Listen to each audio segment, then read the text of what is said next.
It's a compliment to you and to your wanting to learn this year, so thank you. You should be gone. Another thing, let me start with housekeeping, so don't forget any of that stuff.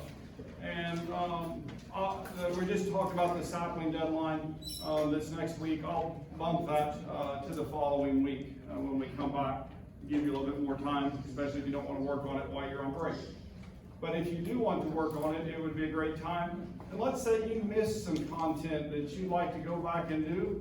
You know you can email me to have me open up a chapter and I will do it automatically. Okay? So without hesitation, and you can work on that if you want to during some of your free time. All right? So just to let you know that that's available. I posted the next lab quiz this morning. So for the gas laws, it actually says on the file it's lab 12, but we're doing it as lab 11 this year. And then the following one will be lab 11, which is going to be lab 12, if that makes any sense. And that'll be thermodynamics. So we'll do a calorimetry experiment. You guys will build a calorimeter for that last week. All right, so the lab that we finish up this week will be due during lab like normal when you come back. Okay, so don't forget to finish that up. The next two labs, the following one, the gases one will be due the following week. The last one will be due, I'm going to make it actually that Friday. Okay, that'll be when I accept that before finals week. It's actually a dead day, I know, but that means if you do it on Thursday, if there's any way you can get it to me. And if you can't, like we go home or we do take home finals, or worst comes to worst, you bring it on Saturday during the final, unless I decide to make an online final, which is looking like I'm going to. Okay, and the reason I'm going to do that is I'm afraid we're going to have a whole bunch of people quarantined. If I have a number of people quarantined, there's no way to make that up, and I don't want to give 10 incompletes. I want to finish the semester out just like you guys do, right? And so I'll make that final an online final. It'll be about 40 questions. You'll have 2 hours, and it'll be set up like the last test that we did. Okay, so you guys should know that. I want to talk a little bit about traveling and what's going on, and I know that there's some difficult rules that are being put onto you, that you wear your mask or socially distanced even when you're in your own home. And so I want you to know that there's a group of faculty that feel like that you guys are adults and that you'll do your best to behave responsibly, but it's a bit of a burden to put on you that you have to sign a document that says that I kept my mask on the entire time I'm at home and was never without that when I was around family members, which I think over a 9-day period is going to be near impossible, right? You're going to be sharing bathrooms, you're going to be sharing kitchens, you're going to be sharing, and so I'm not saying that the rule shouldn't be there. Okay, I'm not arguing that. I'm just saying that it's going to put a burden on you to be honest about that. Okay, and so think that over wisely, right? And how you want to manage it in your life. But just to let you know that there are faculty who are concerned that it will ask you to break your moral compass to sign that so you can be back on campus and be here in person. Okay? And so we sympathize with that, if that makes any sense. And we send our concerns to the administration from our divisions. And so just to let you know that we do care about you, and more than physical health, also your mental health. And so those things are all important, all right? So just let you know that. Sometimes I think those things should be said out loud, right? And this is one of those cases. But anyway, I do pray you guys have safe travels, and normally I would invite you over to my house if you were stuck on campus, but we're still actually debating whether we're even going to go to my son's house in Kansas City. He's actually the one who's saying, hey, I don't think you guys should come. The CDC's saying don't travel. Okay? And so don't go between communities and those types of things. And so he's the one that's actually, my 21-year-old is the more responsible, because we're saying, oh, let's just go ahead and do it. Yeah, he's the oldest, he's the rule follower. So, yeah. He may watch this video, he does follow me. So anyway, I doubt it though. I mean, after 40, he's probably quit watching. You know. Any questions, comments? There'll be a quiz somewhere. I believe it will be the Friday of the week when we come back over chapters 7 and 8. Okay. And same thing goes with that. It'll be electronic if we have a whole bunch of people working. Okay. Otherwise, it'll be paper. Yeah. So just a quick refresher. If people are quarantined, the test will be online. Yeah. Mm-hmm. Yeah. And that's what I'm going to base it on. If I've got everybody here, then I'd rather do it in paper. And I think you guys would rather do it as paper. I know it makes the math and those types of things. For me, I can give partial credit, right? And so I can see your work when I'm doing the online tests. I have the mechanisms to do work like that are not very good, and so I just make them multiple choice. And so it doesn't allow me to give you partial credit for your attempts, right? And so it's just right or wrong. And so and plus I can assess to see what we need to go back and work on, and when we review things, where I need to emphasize. So anyway, as I look at those, how you guys score as to what I focus on, and as we go back and review and do those types of things. Okay, so cool. All right, any other things? Am I missing anything? No? Well, last time we were doing some bonding, right? And we were looking at a triple bond, okay? And we made the structure for carbon monoxide. And we then got to this slide, and I think this is where we quit. And we were talking about multiple bonds, right? And so here I've got 2 carbons, and between them I have multiple bond, and well, we've been building them already. And then I could go from a multiple bond to a single bond in the same molecule, and then I could go back to another multiple bond, and so on. So bonding patterns for carbon are really interesting, right? And so this is just showing ethylene and propylene. You notice the suffix in that on the hydrocarbons is ENE, and if it were a triple bond, it would be YNE, just a reminder. And then I want to start talking about stereochemistry a little bit. And I want to hold up 2 molecules, right? Now, I didn't have 4 greens or 4 reds, so you got 2 reds and 2 greens. Is that cool? It's like Christmas early, or orange, something like that. But you guys see a difference? Yeah, you guys do, right? What's the difference? It's a double bonded carbon, but one of them is in a, well, let's turn it a little bit. Let's see if I get it the right direction. Does that look like a letter? Go on the greens? Or maybe it's the whites. A Z, right? So this is trans, right? T-R-A-N-S, but it sounds like a Z, doesn't it? Right? So it's in a Z shape, and this one is in a C shape, and this is cis. Okay? So cis and trans. This is actually, in bonding, we use cis and trans still. In organic chemistry, we've changed the naming to E and Z.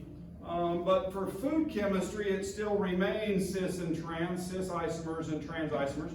And it's really important to understand this because it actually, just that little change, if I'm looking at the cis 1,2-dichloroethane, or the trans 1,2-dichloroethene, then what I notice is that their melting points are significantly different. You guys see that? And their boiling points are significantly different. And their densities are even different. Okay?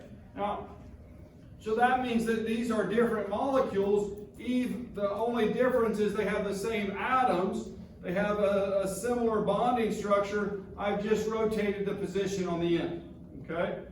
Now, in other places that this applies, we were talked about actually in single bonds, that they're much freer to rotate, okay? It doesn't take near as much energy to rotate a single bond as it does a double bond, all right? So it doesn't want to do that. And we see double bonding in something else that we're going to throw in some biochemistry right here, okay? And have you guys ever heard of cis and trans fatty acids? Yeah, and so cis, that language is talking about this relationship to structure, okay? So when I have cis and trans fatty acids, then, well, it changes the way the fat behaves in your body. Okay, you guys with that? And so if I'm looking up here, this is showing a triglyceride, and I just jumped over the last slide because I think structurally it's easier to say it and see it and those types of things. You guys see the head right here. There's a C and an O and a C and an O and a C and an O right there, right?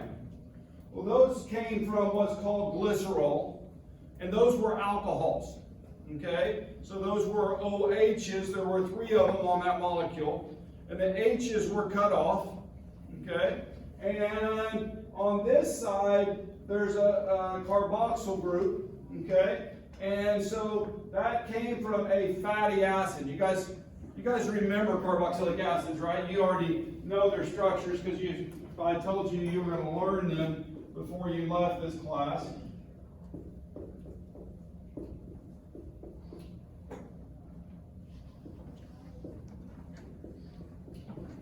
Right? And so this is our carboxylic acid.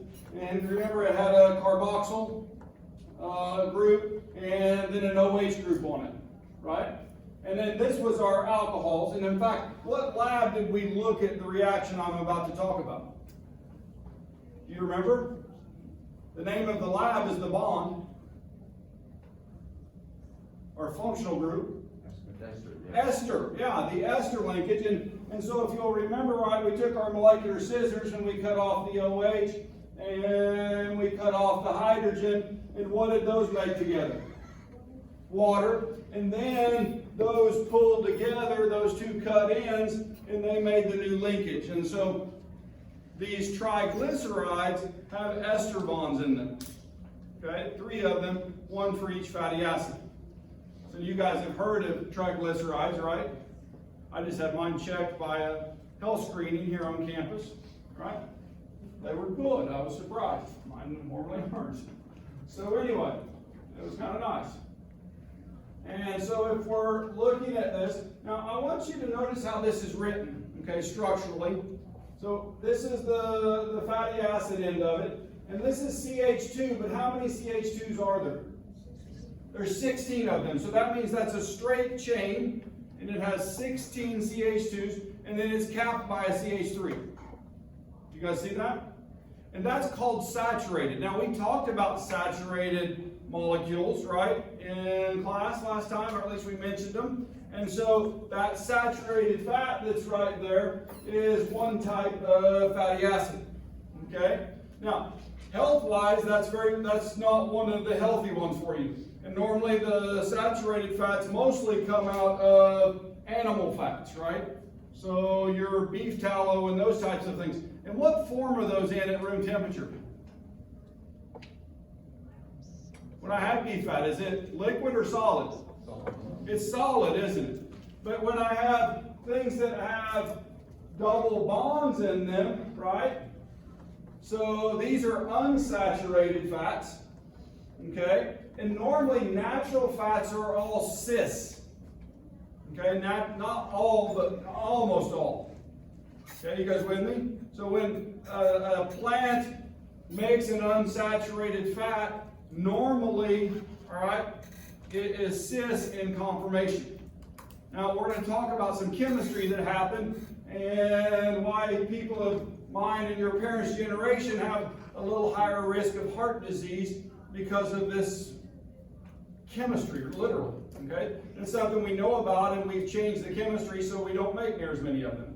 We'll talk about that in a second. So this is showing a monounsaturated fat. Okay, and this is a diunsaturated fat, or generally we call those polyunsaturated, right? Where there's more than one unsaturation.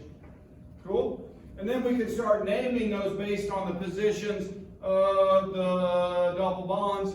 And if you take biochemistry, you'll learn how to do that. But you guys probably have heard some of the omega-3 or omega-6 fatty acids. And so those are fats that have unsaturation. Now, so that's all the parts that we were talking about right here. The triglyceride is 1 mole of glycerol plus 3 moles of fatty acids.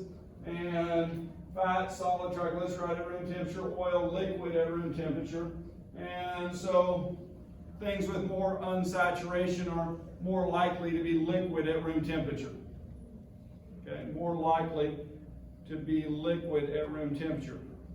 So, saturated fats, this is what we've been talking about. Only single bonds, unsaturated contains some double bonds, and monounsaturated one, polyunsaturated more than one, 2 or more. So that's just what we've been talking about. And this is more stuff that I've been talking about. Animal fat is primarily saturated. Vegetable fat is primarily unsaturated. The more unsaturation, the lower the melting point, the more liquid in character. So when I pull out vegetable oil from my cabinet, right, it's normally liquid, isn't it? But now, let's talk about something that we pull out of our fridge that's made out of vegetable oil, and it's called margarine. What form is it in? It's a solid, right? But it's made from vegetable oil. How did they get it to be more solid? No. They changed the bonding. So they take vegetable oil and they raise the temperature and they raise the pressure. Okay? And they do what's called partially hydrogenate. And so what happens is on some of the double bonds, they put hydrogens and make them single bonds. So it makes them more saturated. You guys with me? So because of the higher level of saturation, then it makes it a solid at room temperature. Right? In fact, they try to do it just where it actually coming out of the fridge, it just, you know, it's really easy to spread and everything. A lot better than real butter, right? Or in terms of spreadability. You guys agree with that? Yeah. So, anyway, so now what happens in that though is that under certain conditions, okay, under certain conditions, the cis fats, right, instead of getting hydrogenated, some of them just rolled over to trans. So they go from this, it puts in enough energy to spin the double bond to trans, because this is a lower energy conformation than the cis form. Now, in doing that, we don't have the appropriate enzymes to cleave the trans bonds, right? And so what happens is that you build up the fat in your venous system and arterial system, and you can restrict flow, okay? And so, now this was, I mean, everything had these types of fats in it for a long time. If you also know, double bonds are more reactive than single bonds. And so by hydrogenating the fats, then we made them more saturated, and what happens is it makes the food have a longer shelf life also. Okay, and this would be from potato chips to cookies to Twinkies to all of those things have fats and oils in them that they use to cook with, right? And so because of that, then it made those snacks very unhealthy. Kind of crazy, isn't it? All right. Did it take a few years to figure this out? Yeah. So these were some things that were supposed to help with things like heart disease, and they actually made it worse. Interesting, right? Yeah. Cool chemistry? Yeah. So something to think about. So the fats were changed, and That's what this is talking about, converting to semi-solid by hydrogenation. And, you know, those hydrogenators are great big cooking tubs, and they can heat and pressurize and make that happen. And so they've adjusted the conditions so less double bonds form or rotate, right? They can still do the hydrogenation, so we still have that. And now, I want to also talk a little bit about healthy fats for just a second. There's this big kick about, for example, coconut oil, right? And I'm going to tell you right now, from a chemist's perspective, coconut oil is saturated, it's single chain like beef tallow or whatever that may be, okay? Those types of fats. And in my mind, that is not a heart healthy choice, okay? I'll just throw that out there to you guys. Now, does it add some wonderful flavor? And if you had it occasionally, would it be okay? Yeah, I think so. But on a regular daily basis, you're much better off to eat an unsaturated fat. What are some of the good choices? The least expensive is canola oil, right? And it's on the top of that list. Olive oil is very highly rated because of the unsaturation. It's got a monounsaturation in it that's very healthy for you. And then we move probably into vegetable oil, and so on. And so there are some fats that are healthier for your diet than others, and that's why. Okay. So anyway, when you read hydrogenated or partially hydrogenated, be aware that it's not as healthy for you. Okay. So you guys should know that from a language standpoint. All right. Kind of shifting gears for a second.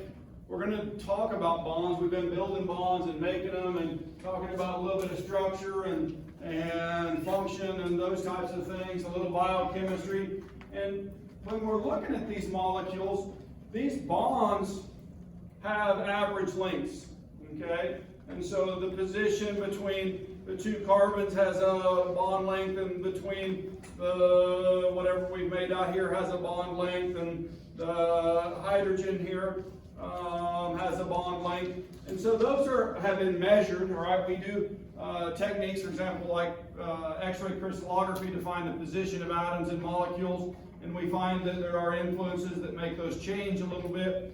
But this is giving examples of bonds. Now, if you'll notice, when I have a carbon and oxygen bonded, that distance between them is 143 picometers.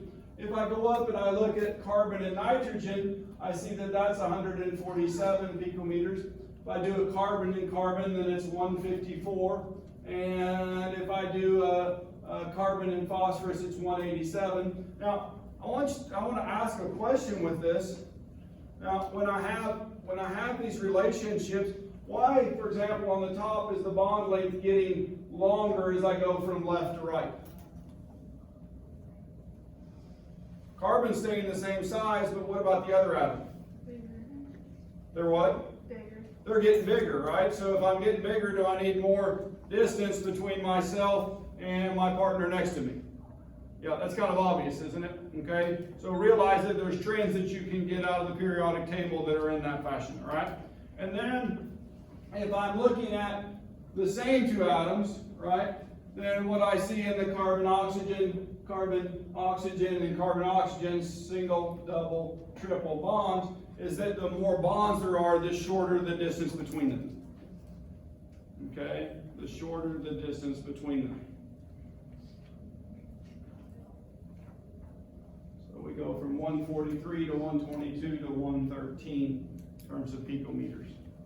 Cool? Yeah? So the more bonds between the same two atoms, the shorter the distance. All right? So this is a table, and the way you read this table, it's in picometers, is you pick an atom over here, right? And you bond it, let's say, with another hydrogen. And so what I would do is go down to that, and the distance between them would be 74 picometers. Okay? If I wanted to know the bonding between hydrogen and chloride, then I would go to here, and it would be 127. Okay? Cool? Right. Now, multiple bonds are shown down here. These are all single bonds.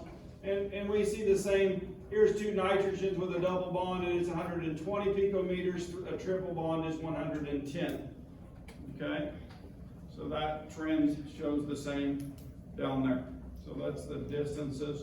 So we actually measure the sizes of molecules and the average position of the atoms in molecules to have those numbers. So those are measured numbers. And so just a reminder in terms of relative positions on the periodic table, that we see that getting smaller from left to right, and yeah, it makes a difference in this. So remembering that pattern. All right, the next one we're going to talk about is bond energy. Okay, we're actually going to do some math with this one. I previewed this a few chapters ago. Okay, so we talked about this. I'm going to let you guys do this problem. Today we're going to use this table. Okay, we're going to use this table to do a calculation on the next slide. So what we're going to do is we read this table the same as we did on the one on the other page. So if I have a hydrogen and I have a carbon, then that bond has 416 kilojoules per mole. Okay, 416 kilojoules per mole for that bond. All right. Now, the way you would look at the problem is to calculate a delta H value. Okay, and we learned how to do that with the appendix J at the end of your textbook and looking up those values, but sometimes they're not in those tables, and so we need an estimate for bond energy data.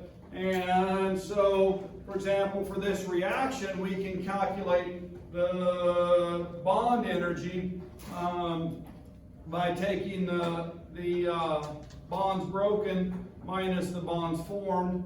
And when we do that, then, well, we get to practice some things, okay? So what I want you guys to do this problem is start by drawing the Lewis structures of each of these molecules, okay? So I want you to draw the Lewis structure. So I want you to reset up the reaction, but with Lewis structures, okay? So you're going to leave the molar coefficients in front of them, right? So that we remember to multiply with those. All right, so the first one to build would be methane.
All right, so here's what I've got. I've got one methane, right? Reacts with two oxygens. I didn't use the two, I actually drew both molecules. Okay? And to yield one CO2 and two waters. You guys agree with that? Now, I drew it that way because I thought it would be easier to count. Okay? Because what we're going to do is we're going to go back a slide, and so we can do bonds broken minus bonds formed. We can use this slide to determine the energy for the bonds broken and the energy of the bonds formed. Okay, you guys with me? Yeah, so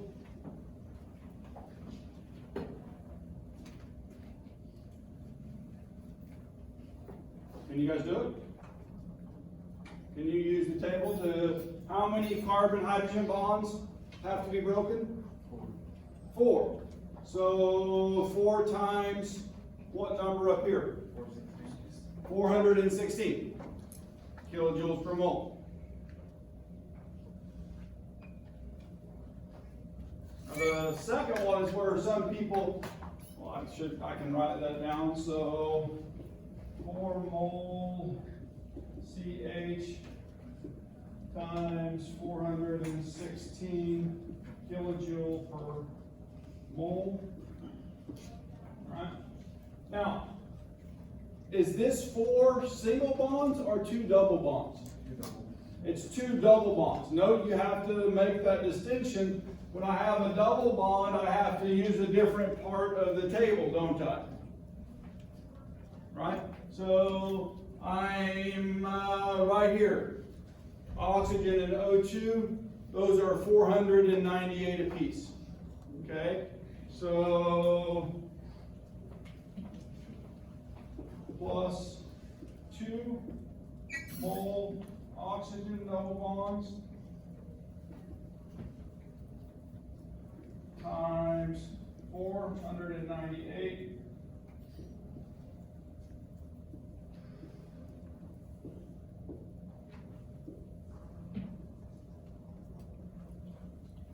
All right, I'll let you set up the second half. I'll let you set up the second half.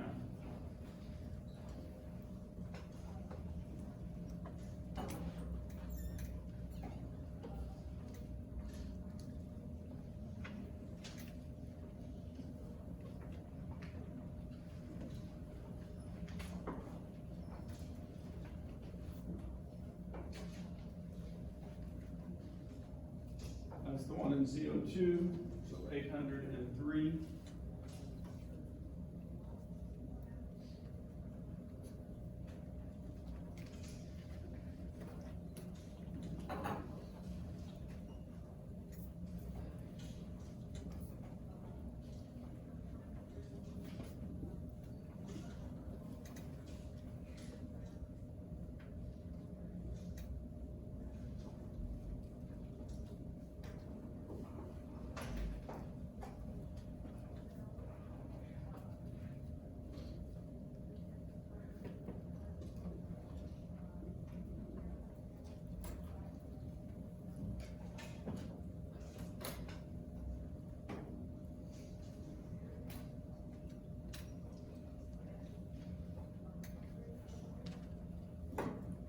Hydrogen, oxygen, 467, is that right?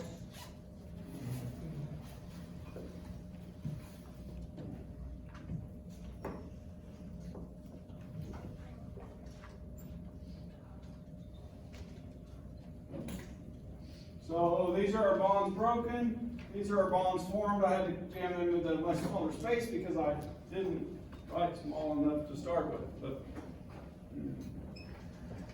yes. The bonds formed as products?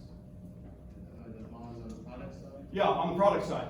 So bonds, when you think about it, right, in this reaction, when this is happening, then I have to remove those hydrogens to get that carbon so I can put an oxygen or 2 oxygens on it, okay? So that's what's going on. And so to get these oxygens to bond in this fashion, they're not connected to each other, so I have to take these bonds apart to reattach them, okay? So, yeah, you have to put in energy, right? So to break bonds, they say is entropic, right? Or not endothermic, excuse me. And endothermic, and then to make bonds is exothermic, right? Because you have to put in energy to get these things to couple. Okay? Cool? All right.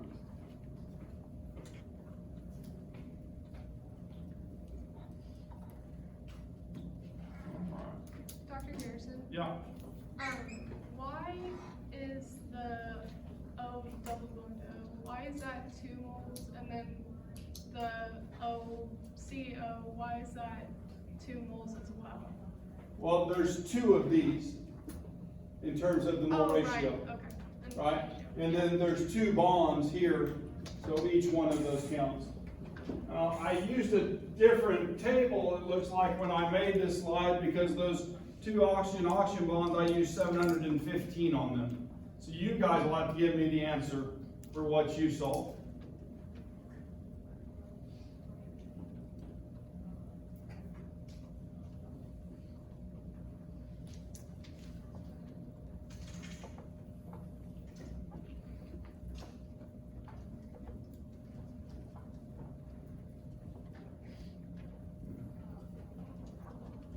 So, is it possible that tables give different values?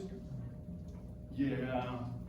And so when you're building slides, sometimes you grab the nearest book and it's different literature that they got their numbers from. And so it shows up differently. Okay. What's the answer to this? Anybody got it? -814.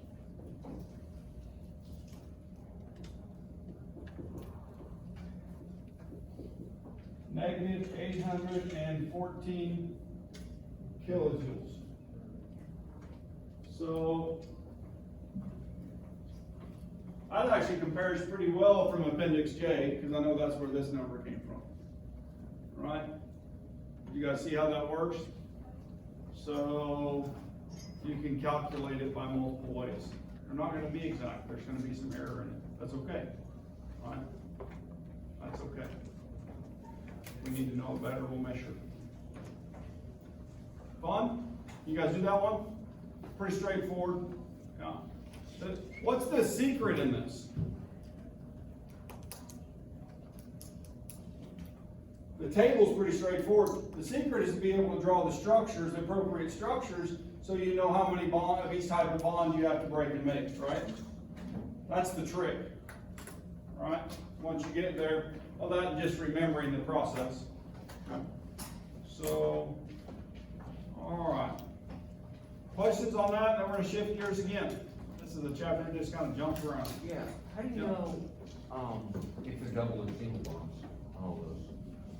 How do I know? Yeah. Because I've drawn those little structures so many times that, and so literally what I left out in this is the lone pairs that we were putting in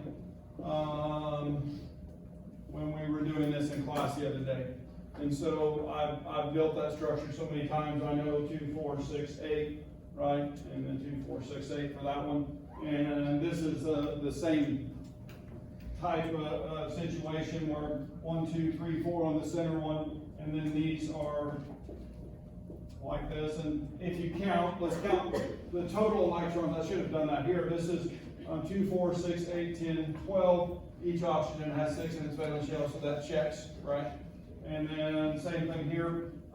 Let's make sure 1, 2, 3, 4, 1, 2, 3, 4, 1, 2, 3, 4. Then let's check the electrons. We should have 6 plus 4 plus 6. So 10, 16 electrons. And so 2, 4, 6, 8, 10, 12, 14, 16. That checks. Okay. So we were doing all these things in class the other day, and that's why we try to teach you that, right? Same thing here. And so I left the lone pairs off there. 1, 2, 3, 4. So there's 4 things around that. Each hydrogen has 1. They're happy. And then 1 plus 1 plus 6. That's a total of 8 electrons. And 2, 4, 6, 8. And so all my structures check. Okay. Okay. Cool. Yeah. Yeah. Good. And then I need to do the carbon one too, just for review. How many electrons on carbon? 4. And then each hydrogen 1, so 4 of those, so that's a total of 8 electrons. 2, 4, 6, 8. Okay, 2, 4, 6, 8. All right. Did that help? Yeah. Did that answer your question? Yeah.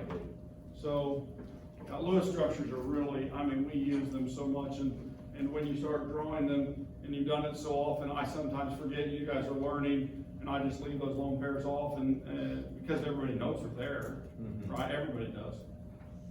That was sarcasm, you guys get that? Yeah, because I know you don't always know that those are there.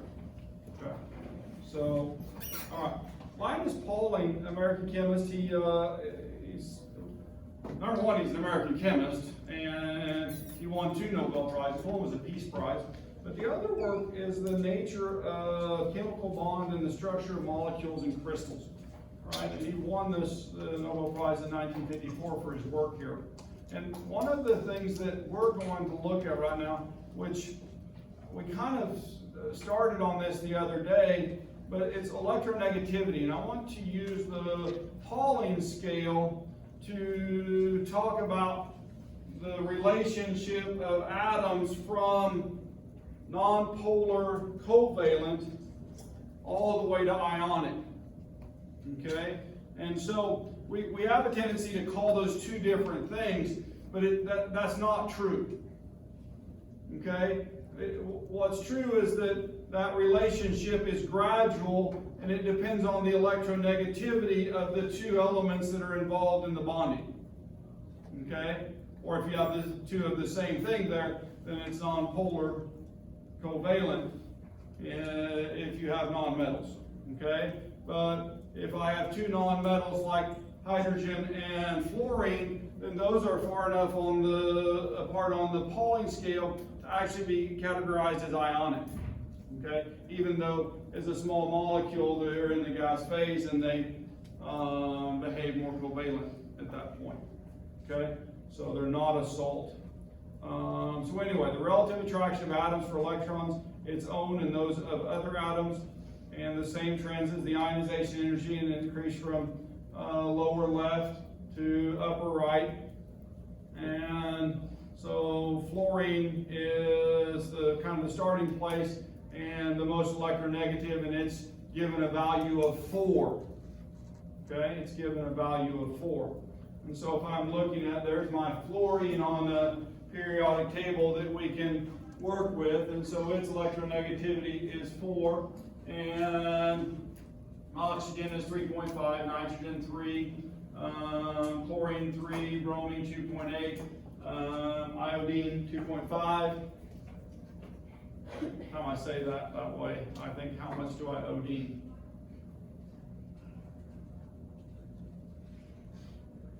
Iodine? Yeah. Oh, I know that's really bad.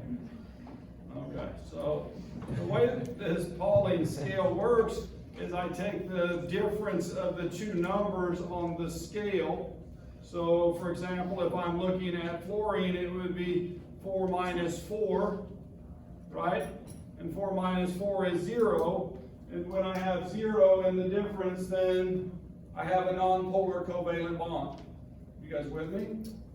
Now, when I combine it with bromine, right? When I combine it with bromine, then the difference between fluorine and bromine is 4 minus 2.8, so it's a 1.2, right, difference. And so when I go back to my table, then that 1.2 sets right there, and so that is a covalent, polar covalent bond, right? And then when I combine it with hydrogen, right? Hydrogen is more electropositive than bromine, and so we can find it right here is 2.1. So 4 minus 2.1 is what? 1.9, which then that puts it right here, and by definition, anything greater than 1.5 is ionic.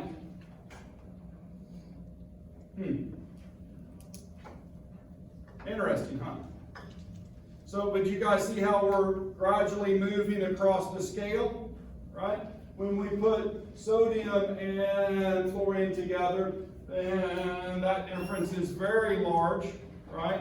Sodium is 1 and fluorine is 4, and so the difference is 3, and so that's fully ionic. Cool? Yeah.